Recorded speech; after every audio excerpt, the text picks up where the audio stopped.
جب تک شاہ کا بچہ تمہارے پیٹ میں نہیں پلنے لگے گا تب تک ایسے ہی ظلم کرتا رہوں گا۔ جتنی جلدی حاملہ ہوگی اتنی جلدی رہائی ملے گی۔ راہم خان زادہ نے معصوم سی دانیہ کو نوچتے ہوئے کہا۔ اس کے وجود سے خون بہہ رہا تھا مگر اس کے سر پر اولاد کا جنون سوار تھا۔ راہم، ایک رات میں بچہ کیسے ہوگا؟ رحم کریں، میں مر رہی ہوں۔ اس کا پورا وجود تڑپ رہا تھا۔ وہ اسے نوچنے لگا۔ اچانک راہم کو احساس ہوا اس کی سسکیوں کے ساتھ اس کے جسم سے بہت زیادہ وہ کمرے میں دلہن بنی بیٹھی ہوئی تھی۔ جب کمرے کا دروازہ کھلا، سامنے ایک بزرگ سی عورت چلتی ہوئی آئی جو اسٹک کے سہارے چلتی آ رہی تھی۔ آ کر اس کے پاس سامنے بیڈ پر بیٹھ گئی۔ دانیہ نے اس پل نئے چہرے والی عورت کو دیکھا، پھر مسکراتے ہوئے انہیں سلام کیا۔ انہوں نے سلام کا جواب دیتے ہوئے پیار سے اس کے سر پر ہاتھ پھیرا۔ بیٹا، تمہیں پتہ ہے میں نے تمہاری شادی اپنے پوتے کے ساتھ اس وجہ سے کروائی ہے کیونکہ مجھے اپنے پوتے کے بچے دیکھنے کا بہت زیادہ شوق تھا۔ اس وجہ سے میں نے تمہاری شادی اپنے پوتے کے ساتھ کروائی ہے کیونکہ مجھے اپنے پوتے کے بچے دیکھنے کا بہت زیادہ شوق تھا۔ میں نے صرف اس وجہ سے شادی کروائی ہے تاکہ مرنے سے پہلے میں اس کے بچے دیکھ سکوں۔ وہ تو شادی نہیں کرنا چاہتا تھا لیکن تم نے کوشش کرنی ہے۔ جب تک تمہارے بچے نہیں ہو جاتے تب تک تم نے اسے اپنی محبت میں اس قدر پاگل کرنا ہے کہ وہ تمہیں کبھی نہ چھوڑے، جبکہ تم جانتی ہی ہوگی تمہارے ماں باپ کے ساتھ یہ معاہدہ ہو چکا ہے کہ شاید وہ تمہیں بعد میں بیوی والے حق میں نہ دے، وہ صرف تمہارے خرچے پورے کرے، اس سے زیادہ وہ تمہیں بیوی نہ سمجھے۔ لیکن تم ایک عورت ہو، تم یہ کر سکتی ہو۔ سامنے بیٹھی ہوئی اس عورت کی طرف دیکھ رہی تھی جس نے کمرے میں داخل ہوتے ہی دانیہ کے سر پہ بم گرایا تھا، جبکہ دانیہ کو تو اس بارے میں کچھ معلوم ہی نہیں تھا، نہ ہی وہ جانتی تھی ایسا کچھ۔ دانیہ کی آنکھوں میں نمی تیرنے لگی۔ بیٹا، دیکھو مجھے معلوم ہے تم پریشان ہو رہی ہو، لیکن پریشان ہونے کی کوئی ضرورت نہیں ہے۔ میرا پوتا بہت اچھا ہے، تم سے بہت محبت کرے گا، تمہارا بہت خیال رکھے گا۔ یہ کہتے ہوئے وہ عورت کمرے سے باہر چلی گئی، مگر دانیہ کو ایسا محسوس ہو رہا تھا جیسے اس کے پاس تو جینے کی کوئی وجہ ہی نہیں بچی۔ وہ ایک ایسے شخص کے ہاتھوں سونپی گئی تھی جسے اس کے وجود سے محض بچہ چاہیے تھا، اس سے زیادہ کچھ نہیں چاہیے تھا۔ اس کا جی چاہ رہا تھا وہ چلانے لگ جائے۔ جتنا حسین وہ شخص تھا اس کی تصویر تو دیکھ چکی تھی مگر وہ نہیں جانتی تھی۔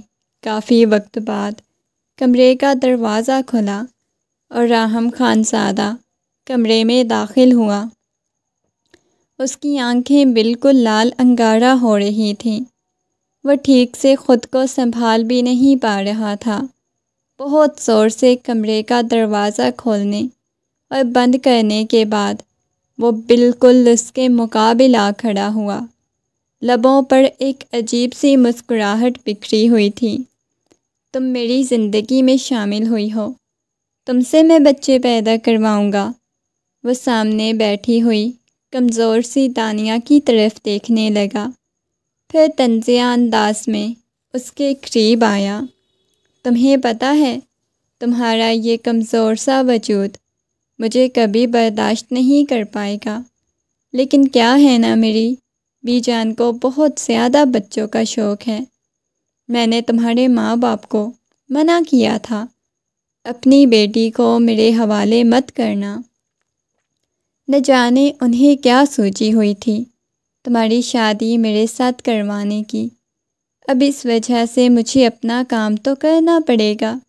تمہارے اس کمزور سے وجود کے ساتھ مجھے سہاگ رات تو منانی پڑے گی۔ یہ کہتے ہوئے اس کے اوپر جھک گیا۔ معصوم سی دانیہ نفی میں سر ہلانے لگی۔ کہاں بھاری بھرکم وجود والا وہ شخص جس نے شاید جم میں اپنی باڈی کو بہت اچھی طرح بنایا ہوا تھا۔ اس کے جسم کو دیکھتے ہی وہ آنکھیں پھاڑے فوراً سے پیچھے ہونے لگی۔ کیا ہو گیا ہے؟ اتنا ہینڈسم مرد تم نے کبھی اپنی زندگی میں نہیں دیکھا۔ ویسے بھی تم تو ایک غریب خاندان سے تعلق رکھنے والی ہو۔ یہ کہتے ہوئے وہ اس کے اوپر آ کر جھکا۔ اس لڑکی کے پاس سے آتی ہوئی ہلکی ہلکی سی خوشبو راہم خانزادہ کو مزید بہکانے لگی۔ وہ اس کی گردن میں منہ چھپاتے ہوئے گہرا سانس لیتا ہوا کہنے لگا، تمہارے پاس سے تو بہت حسین خوشبو آ رہی ہے۔ تم تو گلاب کا پھول لگ رہی ہو جس کے پاس سے مسلسل مہک آتی رہتی ہے۔ یہ کہتے ہوئے راہم خانزادہ نے اس کے لبوں کی طرف دیکھا جس پہ لپسٹک لگی ہوئی تھی۔ تمہیں پتہ ہے مجھے میک اپ بہت برا لگتا ہے، خاص کر خوبصورت لڑکیوں کے چہرے پہ سجا ہوا میک اپ مجھے بہت برا لگتا ہے۔ چلو شاباش یہ اتارو۔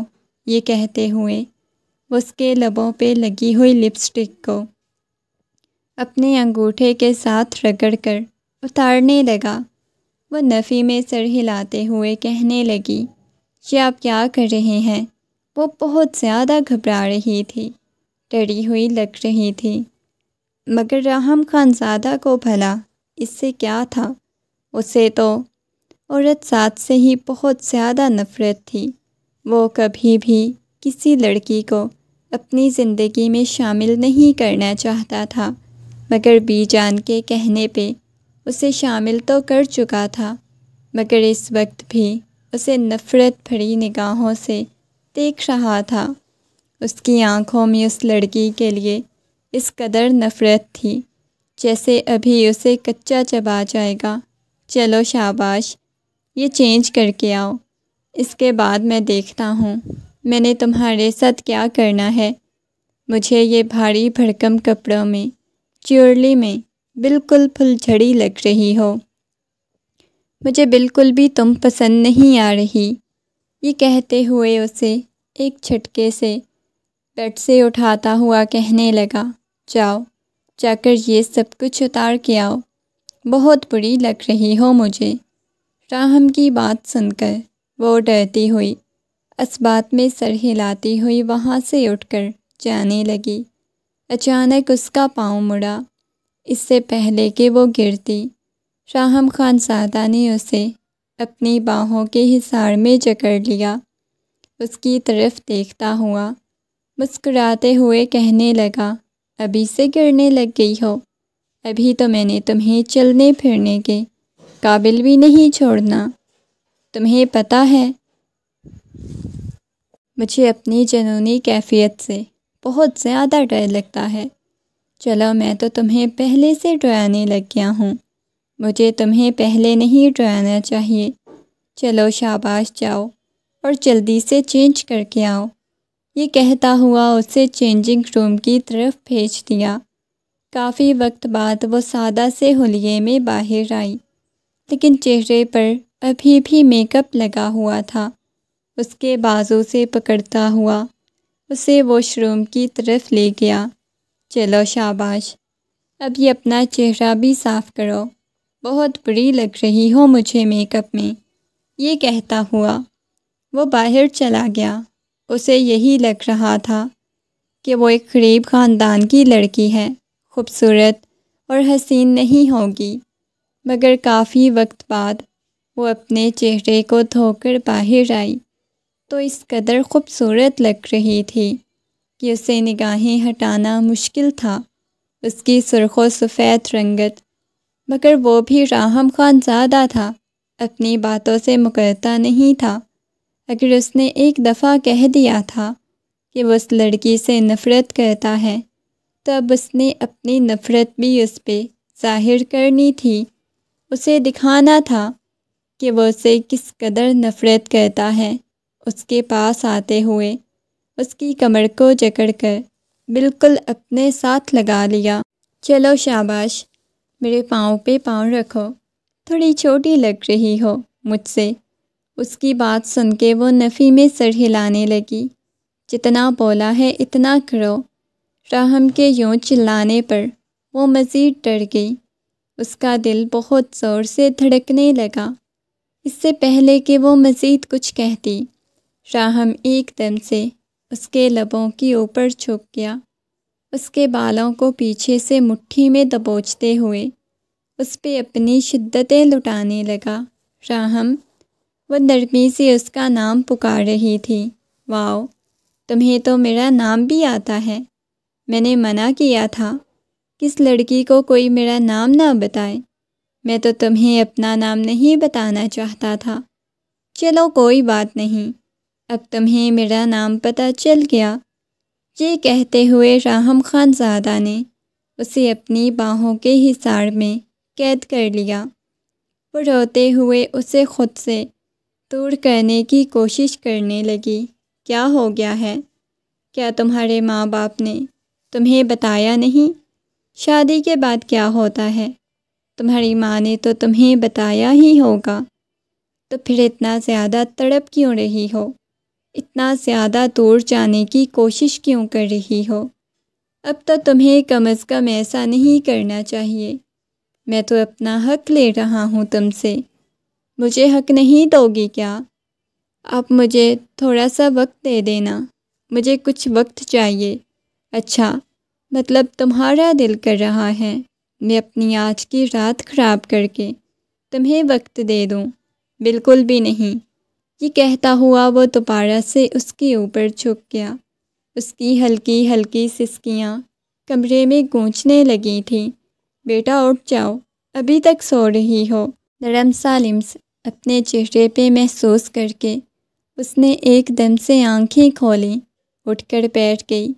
سامنے دیکھا تو سامنے وہی رات والی خاتون بیٹھی ہوئی تھی، مگر دانیہ کے چہرے پہ بنے ہوئے نشان دیکھ کر عورت نے بھی نگاہیں چڑھائی تھیں۔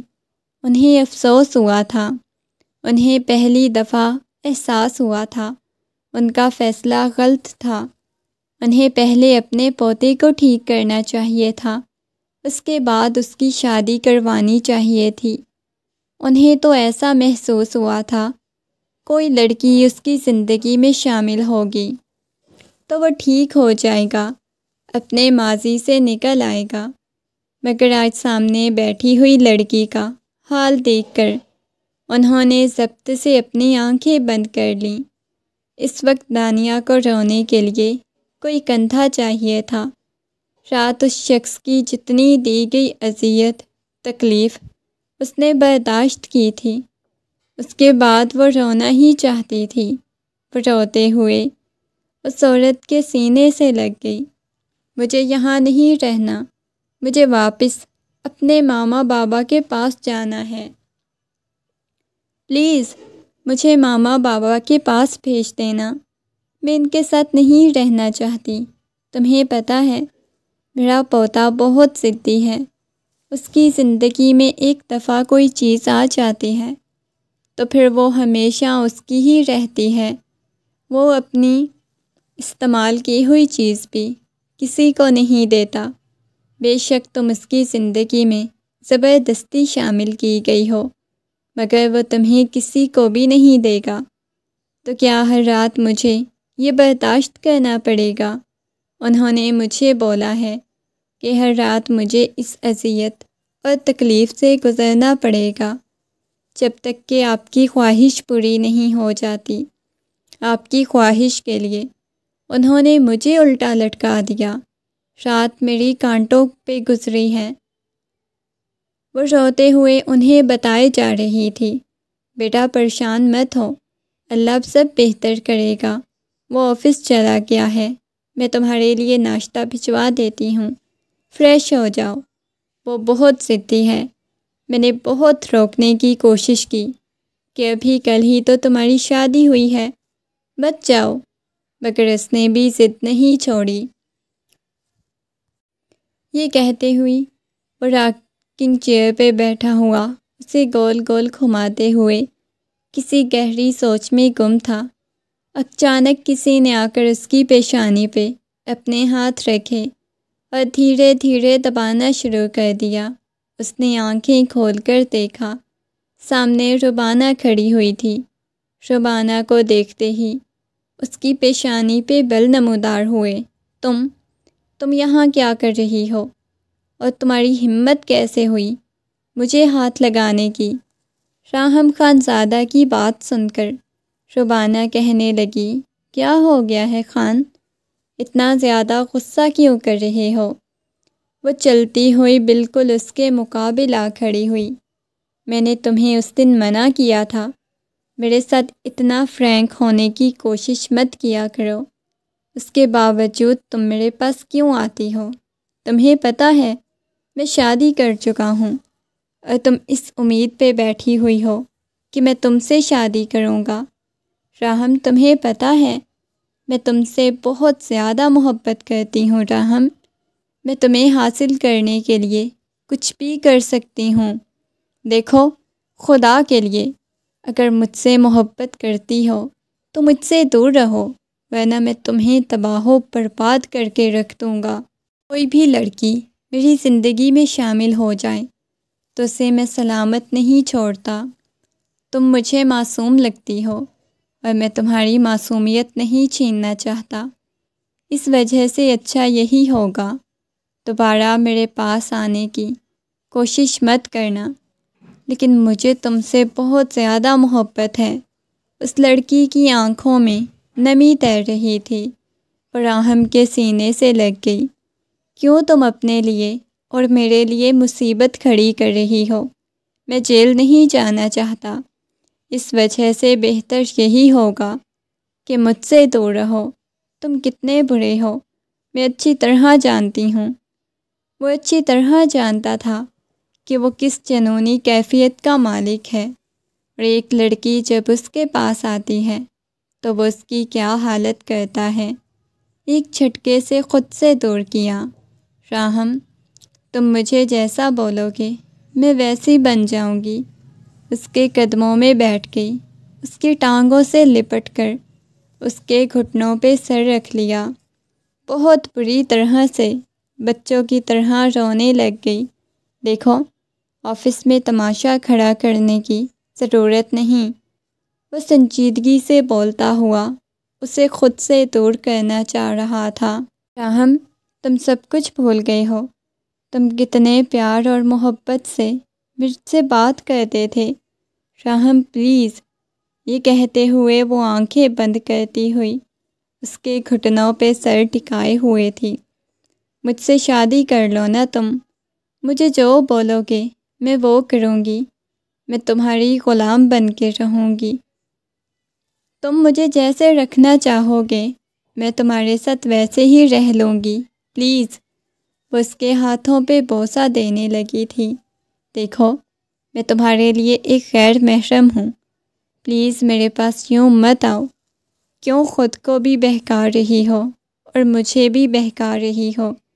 پلیز خدا کے لیے جا کے اپنے کام پہ فوکس کرو۔ یہ کہتے ہوئے راہم نے اسے کمرے سے باہر نکال دیا۔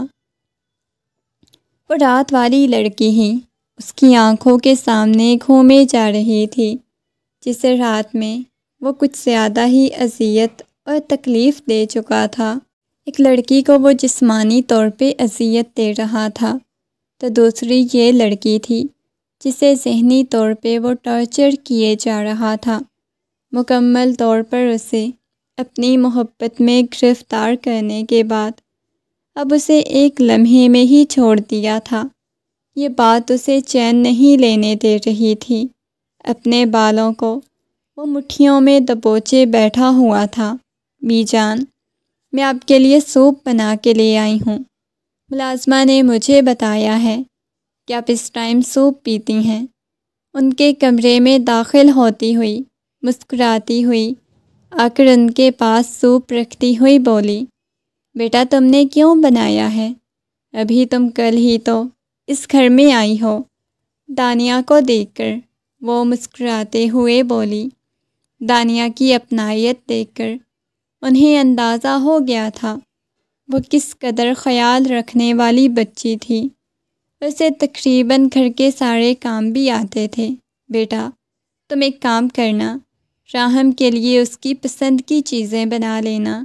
اگر تمہیں کام کرنے کا اتنا شوق ہے، تمہارا دل چاہے تب بنانا۔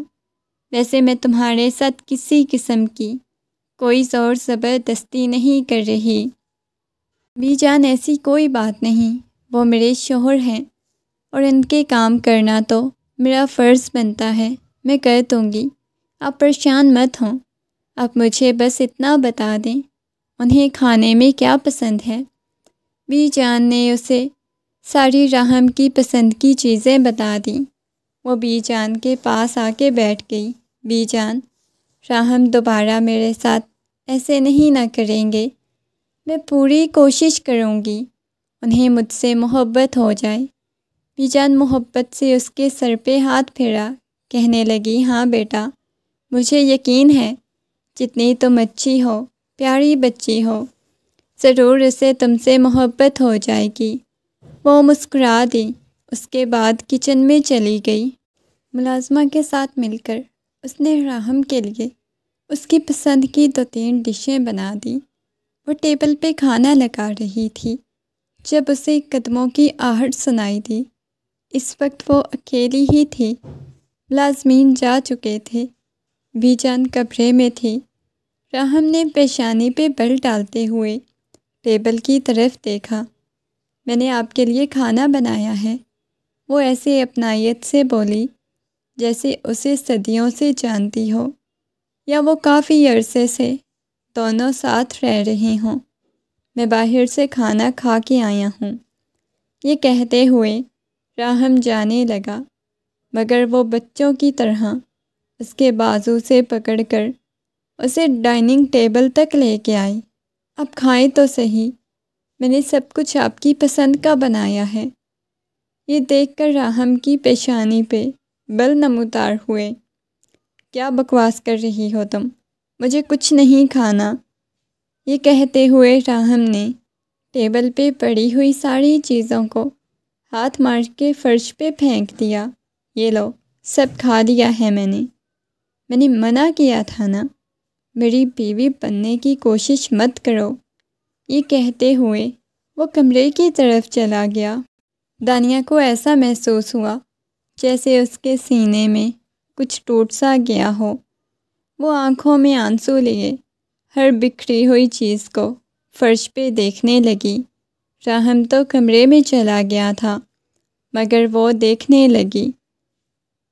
اپنے ٹوٹے دل کے ساتھ ہر چیز کو فرش سے اٹھاتے ہوئے فرش صاف کرنے کے بعد رات کے تقریباً 12 بجے کمرے میں آئی۔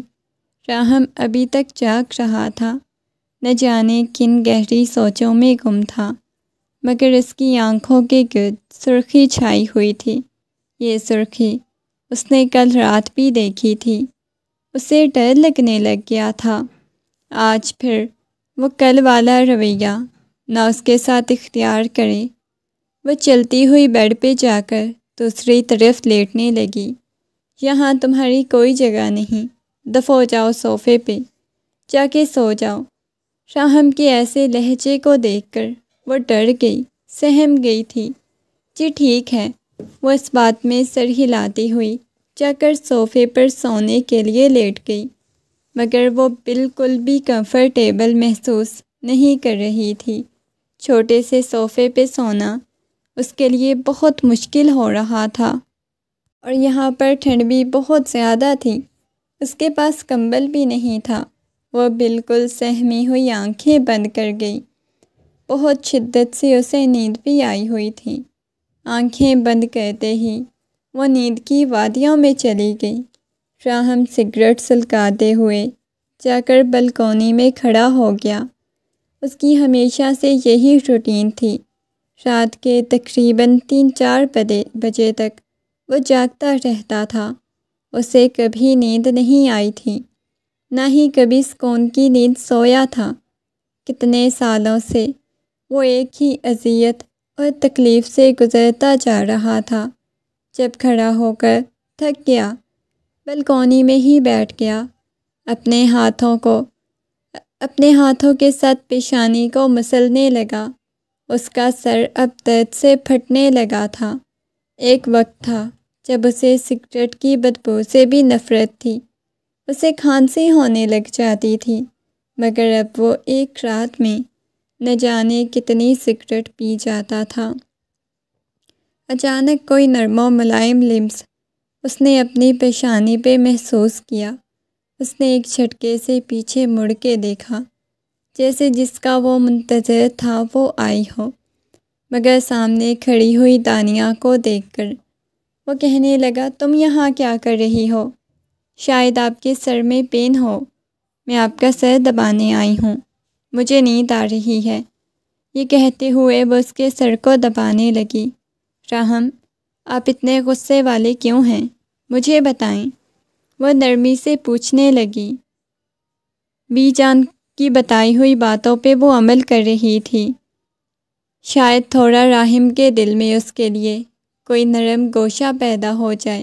پلیز فی الحال چلی جاؤ یہاں سے، اپنی بھلائی چاہتی ہو، ورنہ کل رات والا رویہ اپناؤں گا تمہارے ساتھ۔ مجھے کوئی ڈر نہیں آپ کل رات والے رویے سے۔ اس نے ایسے بولا تھا جیسے اس کے لیے یہ نارمل بات تھی، کیونکہ بی جان نے اسے ایسے ہی بولا تھا، مگر دل اس کا خوف کے مارے کانپ رہا تھا۔ اچھا ٹھیک ہے، تمہیں ڈر نہیں ہے، آ جاؤ تمہیں ڈرا دیتا ہوں۔ یہ کہتے ہوئے ایک جھٹکے سے اس کے بازو سے پکڑتا ہوا کھینچ کر اسے کمرے میں لے آیا۔ وہ گھبرا گئی تھی، اپنا بازو چھڑانے کی کوشش کرنے لگی، اسے بیڈ پہ پھینکا، اپنی شرٹ کے بٹن کھولنے لگا۔ نہیں نہیں، مجھے ڈر لگ رہا ہے، آپ ایسے مت کریں، جیسے وہ اب اسے یقین دلانے کی کوشش کر رہی تھی کہ وہ اس عمل سے ڈر رہی ہے، خوف کھا رہی ہے۔ اب کیوں ڈر رہی ہو؟ تھوڑی دیر پہلے تک تو تم کہہ رہی تھی تمہیں ڈر نہیں لگتا۔ وہ بالکل اس کے اوپر جھک چکا تھا، ایک جھٹکے سے اس کی گردن پہ جیسے ہی اپنے لب رکھے۔ راہم خان زادہ کی مونچھوں کی چبھن سے وہ اپنی آنکھیں بند کر گئی۔ اس نے راہم کے ہاتھ کو پیچھے کرنا چاہا، اس کے سینے پہ ہاتھ رکھا۔ راہم کو ایک لمحے کے لیے ایسا محسوس ہوا جیسے وہ کچھ الگ ہے، وہ عام لڑکیوں جیسی نہیں ہے۔ یہ سوچتے ہوئے وہ بالکل اسے اپنے ساتھ لگا گیا، آنکھیں بند کر کے اس شخص کی شدت برداشت کر رہی تھی۔ وہ کسی قسم کی مزاحمت نہیں کر رہی تھی۔ صبح صبح روشنی کھڑکی سے آ رہی تھی جو سیدھا اس کے چہرے سے ٹکرا رہی تھی۔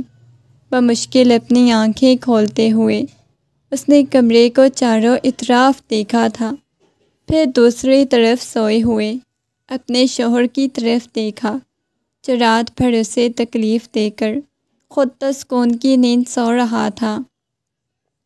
اس نے گھڑی کی طرف دیکھا جو 10 بجا رہی تھی۔ ابھی اسے اندازہ ہوا تھا آج اسے آفس سے چھٹی تھی، تبھی وہ اس قدر سکون کی نیند سو رہا تھا۔ اس نے کروٹ بدلی، دوسری طرف دیکھا، اس کے چہرے کی طرف دیکھنے لگی۔ سویا ہوا وہ شخص بہت معصوم لگ رہا تھا، نہ جانے کیوں بے ساختہ ہی اس کے دل میں یہ خواہش جاگی تھی۔ وہ ہاتھ بڑھا کر اس کے چہرے کو چھوئے، ہلکی ہلکی داڑھی، اس کے اوپر گھنی مونچھیں، نیچے انابی لب، بے ساختہ ہی اس کے لبوں پہ مسکراہٹ بکھر گئی۔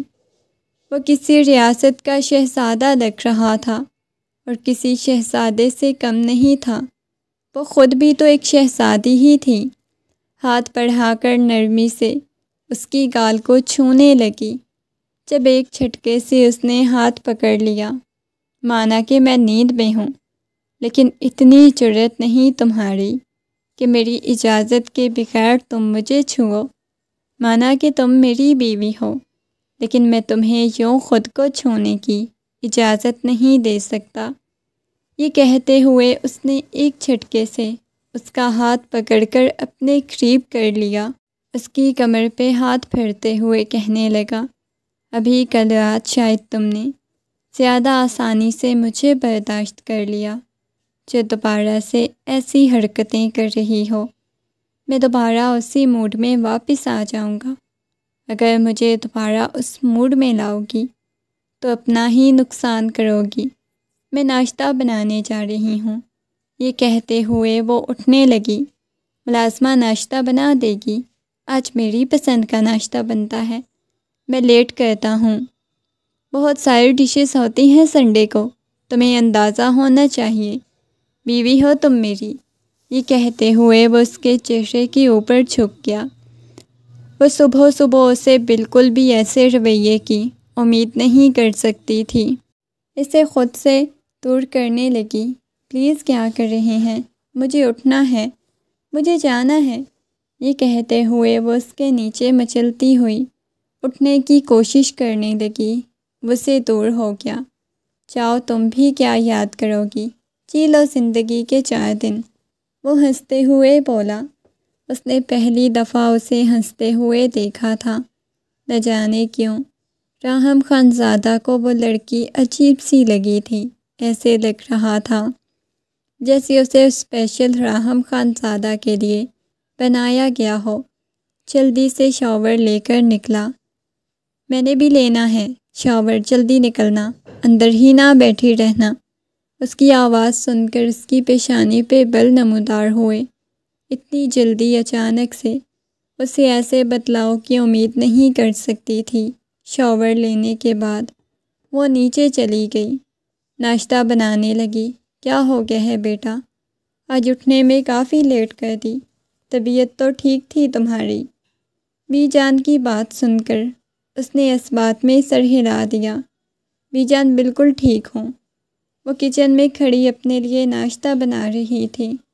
باہر ملازمہ ڈائننگ ٹیبل پر ناشتہ لگا کے جا چکی تھی۔ بی جان بھی سامنے موجود نہیں تھی۔ راہم نے چاروں اطراف دیکھا۔ کچن سے کھٹ پھٹ کی آتی آواز دیکھ کر وہ کچن میں داخل ہوا۔ سامنے ہی چولہے کے سامنے کھڑی کسی گہری سوچ میں گم تھی۔ اس کی پشت کو پیچھے سے ساڑی بھیگی ہوئی تھی، اس کے بال بھی بھیگے ہوئے تھے۔ چلتا ہوا اس کے پاس آیا، ایک دم سے پیچھے سے باہوں کے حصار میں لیتا، اس کی گردن پہ اپنے لب رکھ چکا تھا۔ وہ ایک دم سے جھٹکا کھا کے اس سے دور ہوئی۔ آنکھیں پھاڑے سامنے کھڑے ہوئے راہم خان زادہ کی طرف دیکھنے لگی۔ راہم خان زادہ کے لبوں پر مسکراہٹ بکھری ہوئی تھی۔ کیا ہوا ہے؟ ڈر گئی تھی کیا؟ کوئی بات نہیں، کچھ وقت ہے، جب تک بچہ نہیں ہو جاتا تب تک مجھے برداشت کر لو۔ ایسے ڈراتا رہوں گا، لیکن جیسے ہی بچے ہو جائیں گے تمہیں بالکل بھی اندازہ نہیں ہوگا کب تم میری زندگی سے نکل گئی ہو، کب تمہاری جگہ میری زندگی میں نہیں رہی۔ راہم کی بات سن کے اس کا دل بہت بری طرح سے دھڑک رہا تھا۔ وہ پریشان ہو گئی۔ جلدی سے میرے لیے ناشتہ لے کے آؤ۔ ملازمہ کے ہاتھ کا ناشتہ بالکل بھی نہیں کروں گا۔ اپنے ہاتھ کا یہ والا لے کے آؤ، یہ میں نے کھانا ہے۔ اس نے پراٹھے کی طرف اشارہ کیا جو وہ بنا کے بیٹھی ہوئی تھی۔ جی ٹھیک ہے، میں لے کے آتی ہوں۔ تھوڑی دیر بعد ناشتہ باہر لے کے آ گئی۔ بار بار اپنے وجود پر راہم کی نگاہیں محسوس کر رہی تھی۔ وہ اس انداز میں دیکھ رہا تھا، اس کا دل بہت شدت سے دھڑکنے لگا۔ وہ گہری سانس لیتی ہوئی دوبارہ سے ناشتہ کرنے میں مصروف ہو گئی۔ اتنے میں راہم کا موبائل بجنے لگا۔ اس نے سامنے کسی انجان نمبر سے دیکھا کہ کال آ رہی تھی۔ کال پک کرتے ہوئے اس نے جیسے ہی موبائل کان کے ساتھ لگایا، دوسری طرف سے آنے والی آواز سن کر اس کے ہوش و حواس اڑ گئے۔ جلدی سے گھر سے باہر نکلا۔ اس وقت قدم گراج کی طرف تھے۔ اچھا میں آتا ہوں، جلدی سے اپنی گاڑی نکالتا ہوا نہ جانے کہاں چلا گیا۔ پیچھے سے اس نے بہت بار راحم کو بلانے کی کوشش کی، مگر راحم تو اس کی کوئی بات سنے بغیر چلا گیا۔ کافی وقت بعد راحم کی گاڑی ہسپتال کے سامنے رکی۔ ہسپتال کے اندر داخل ہوتے ہی اس کے قدم کمرے کی طرف تھے۔ سامنے وہ کسی بے جان مجسمے کی طرح پڑی ہوئی تھی۔ راحم جلدی سے اس کے پاس آیا۔ وہ غصے میں کہنے لگا، پاگل ہو گئی ہو کیا؟ تمہارا دماغ خراب ہو گیا ہے؟ تمہیں کیا لگتا ہے یہ سب کر کے تم مجھے حاصل کر لو گی؟ اس دن تم نے آفس میں بھی بہت زیادہ ڈرامہ لگایا اور اب تم نے خودکشی کرنے کی کوشش کی۔ وہ بند ہوتی آنکھوں کے ساتھ بمشکل راحم کو دیکھ رہی تھی۔ اس نے راحم کی طرف ہاتھ کیا، جیسے وہ یہ کہہ رہی ہو کہ میرا ہاتھ پکڑو، سب بند کرو، یہ سب، میں شادی کر چکا ہوں۔ وہ مسکراتے ہوئے راحم کی طرف دیکھنے لگی۔ وہ مشکل اٹھی، کیا کر رہی ہو؟ لیٹی رہو، تمہاری طبیعت ٹھیک نہیں ہے۔ اب کی بار راحم کو اس قدر غصہ آیا، اس کی حالت دیکھ کر افسوس ہو رہا تھا، مگر وہ اٹھی، راحم کے سینے سے لگ گئی، آنکھیں بند کر گئی۔ تم سے بہت محبت ہے، بہت زیادہ، تمہارے بغیر رہنا میرے بس کی بات نہیں۔ یہ کہتے ہوئے اس کا وجود ڈھیلا پڑنے لگ گیا۔ راحم چلاتے ہوئے اسے اٹھانے کی کوشش کرنے لگا، آنکھیں کھولو، کیا ہو گیا ہے؟ پاگل ہو گئی ہو کیا؟ مگر وہ تو ختم ہو چکی تھی، اس کے باہوں کے حصار میں وہ مر چکی تھی۔ اس کی آنکھیں کھلی ہوئی تھیں۔ اسے دوبارہ سے پیچھے کی طرف لٹایا۔ کمرے میں کھڑی ہوئی اس کی ماں اس کی طرف دیکھ رہی تھی، جن کی آنکھوں میں سے آنسو بہہ رہے تھے، مگر وہ اسے کچھ کہہ نہیں رہی تھی، آنکھوں میں شکوہ کر رہی تھی، گویا اسے کہہ رہی ہوں، تمہاری وجہ سے میری بیٹی مر گئی۔ مگر وہ خود بے بس تھا، بے بسی کے عالم میں کبھی اس کی طرف دیکھتا، کبھی اس کی ماں کی طرف دیکھتا۔ کپ کپاتے ہوئے ہاتھوں کے ساتھ اس کی آنکھیں بند کر دی، اپنے بالوں کو مٹھیوں میں دبوچے بیٹھا ہوا تھا۔ اس کی ماں روئے جا رہی تھی۔ آنٹی، میں جانتا ہوں میرا قصور ہے، میں نے ایک بار اسے کہا تھا کہ وہ مجھے اچھی لگتی، لیکن میں نے کبھی اسے یہ نہیں کہا تھا کہ میں اسے محبت کرتا ہوں۔ وہ خود میری محبت میں مبتلا ہوئی تھی۔ میں نے ہمیشہ اسے یہ کہا تھا، پیچھے ہٹ جاؤ، میں کبھی تمہیں نہیں مل سکتا، لیکن اس کے باوجود وہ ضدی تھی، ضد پہ اٹکی ہوئی تھی، وہ مجھے حاصل کرنا چاہتی تھی۔ اب میں کیا کر سکتا ہوں؟ وہ انہیں سمجھانے کی کوشش کر رہا تھا۔ 2-3 دن تک تو اس کی اپنی حالت بہت عجیب رہی۔ نہ تو وہ دانیہ کے پاس گیا، دانیہ کو اس کا بدلا ہوا رویہ بہت برا لگ رہا تھا، نہ وہ اس کے پاس آ رہا تھا، نہ اس سے بات کر رہا تھا۔ رات کا نہ جانے کون سا پہر تھا، وہ کمرے میں داخل ہوا، آتے ہی گرنے والے انداز میں بیڈ پہ بیٹھتا ہوا لیٹ گیا۔ دانیہ جو کہ سو رہی تھی کچھ گرنے کی آواز سے، اس نے آنکھیں کھولی تو ساتھ راحم سو رہا تھا۔ راحم، آپ ٹھیک تو ہیں نا؟ اس نے راحم کی طرف دیکھا، جلدی سے اس کے پاس آ گئی، اس کی پیشانی پہ ہاتھ لگایا تو وہ بخار میں تپ رہا تھا۔ فوراً ہی اس کے سر کو اپنے سینے سے لگا لیا۔ راحم، آپ کو بہت تیز بخار ہوا پڑا ہے، آپ کہاں تھے؟ آنے میں اتنی لیٹ کر دی، آپ کی طبیعت نہیں ٹھیک، آپ کو تو اتنا زیادہ بخار ہے، اتنا کام نہ کرتے۔ دانیہ کے سینے میں اپنا چہرہ چھپاتے ہوئے سونے کی کوشش کرنے لگا۔ وہ اپنی بے چینی دور کرنا چاہتا تھا۔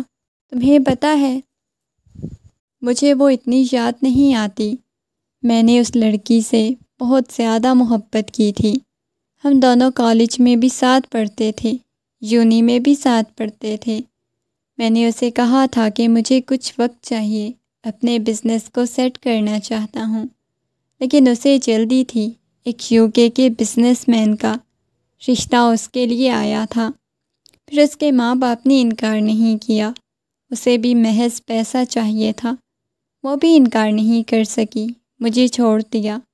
اس نے بے وفائی کی۔ مجھے ہر لڑکی ایسی ہی لگتی ہے، لیکن تم نے میرے دل جیتنے کے لیے کیا کچھ نہیں کیا۔ میرے لیے ہر صبح اٹھتی ہو، اپنے ہاتھوں سے ناشتہ بناتی ہو، رات میرے آنے کا انتظار کرتی ہو، تمہیں پیسوں کا لالچ نہیں؟ وہ اٹھتے ہوئے پوچھنے لگا، مجھے آپ کی محبت چاہیے، پیسے نہیں چاہیے۔ وہ آنکھیں بند کرتے ہوئے بولی، کیسی محبت؟ مجھے نہیں پتہ، میں بھول چکا ہوں کہ عورت کو کیسے محبت دی جاتی ہے۔ مجھے لگتا ہے کہ عورت صرف نفرت کے قابل ہوتی ہے، سب عورتیں ایک جیسی ہوتی ہیں۔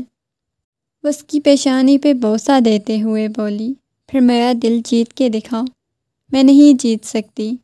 یہ کہتے ہوئے وہ اس کے سر کو سینے سے لگاتی دھیرے دھیرے اس کے بالوں میں ہاتھ پھیر رہی تھی۔ آپ کو بہت تیز بخار ہوا پڑا ہے، آپ کو خیال کرنا چاہیے تھا، ذرا اپنی صحت کا آپ کو خیال نہیں۔ وہ بھیگی ہوئی آواز میں بولی، تم کیوں رو رہی ہو؟ کیونکہ آپ تکلیف میں ہیں، میں آپ کو تکلیف میں نہیں دیکھ سکتی۔ وہ دوبارہ سے اسے اپنے حصار میں قید کر گیا۔ وہ بخار میں تپ رہا تھا۔ وہ پوری رات اس کی پیشانی پہ پٹیاں کرتی رہی۔ صبح تک اس کا بخار کم ہوا تھا۔ اس کے لیے سوپ بنا کے لا کر اس کے سامنے رکھا اور اسے پلانے لگی۔ سوپ پلانے کے بعد اس کے چہرے کو صاف کیا۔ کیسا محسوس کر رہے ہیں؟ بالکل بھی ٹھیک نہیں محسوس کر رہا۔ میں شاور لیتا ہوں، شاید فریش ہو جاؤں۔ نہیں، آپ کو بخار ہے؟ نہیں، میں اچھا فیل نہیں کر رہا، شاور لینا چاہتا ہوں۔ یہ کہتے ہوئے وہ اٹھ کر واش روم کی طرف چلا گیا۔ کافی وقت بعد وہ شاور لے کر آیا، کچھ ریلیکس فیل کر رہا تھا۔ آنکھیں بند کر گیا۔ اس وقت وہ کوئی بچہ لگ رہا تھا۔ تمہیں پتہ ہے، تم مجھے بہت اچھی لگی تھی، پیاری لگی تھی، خوبصورت، وفادار سی لگی تھی۔ ہمیشہ میرا دل یہ کہتا تھا، اس لڑکی سے محبت کرو، یہ وفادار ہے۔ اس جتنی وفادار لڑکی کبھی زندگی میں نہیں ملے گی، مگر نہ جانے کیوں تمہیں ویسی محبت میں نہیں دے سکا۔ لیکن اب تمہیں وہ محبت دوں گا۔ اس کے ہاتھوں کی ہتھیلیوں پر وہ بوسہ دیتے ہوئے بولا، مجھے چاہیے آپ کی محبت۔ یہ کہتے ہوئے وہ مسکراتے ہوئے اس کے سینے میں اپنا منہ چھپا گئی۔